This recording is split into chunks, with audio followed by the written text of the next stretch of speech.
C'était la continuation d'un parcours qu'on a initié avec la signature d'un mémorandum. Et donc, on a fait les points sur les initiatives qu'on a l'intention déjà lancées et qu'on a l'intention de lancer dans la région méditerranéenne.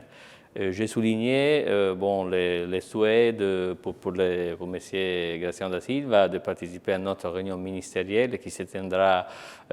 sous l'invitation du ministre de l'Agriculture albanais au mois de septembre, où on traitera des thèmes d'importance pour la Méditerranée et non seulement pour la Méditerranée, les migrations, donc essayer de mettre ensemble les ministres du pourtour de la Méditerranée pour discuter de l'agriculture, pour discuter de faire en sorte que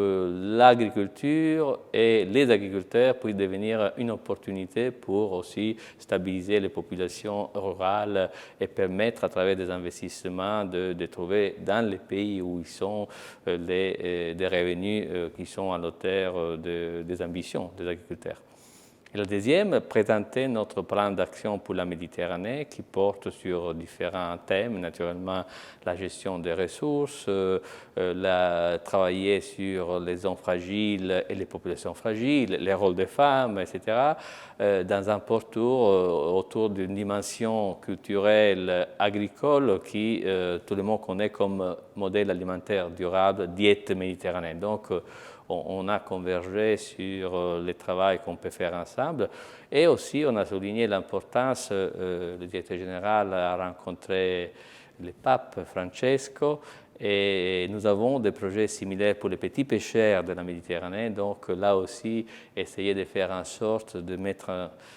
disons, nos forces en commun parce qu'on a une belle cause, une grande cause, transformer la Méditerranée en un pont vers l'Afrique, vers d'autres continents et un agora, donc un lieu de rencontre et pas de disputes ou d'autres choses. Ben, il y a plusieurs domaines en commun. On a constaté que notre agenda pour la Méditerranée est l'agenda de la FAO pour toutes les régions, donc la convergence vers les grands thèmes, lutte à tout type de gaspillage, connaissances et ressources alimentaires, la sécurité alimentaire et nutritionnelle, pour nous, Méditerranée, c'est la diète méditerranéenne, les développements inclusifs, donc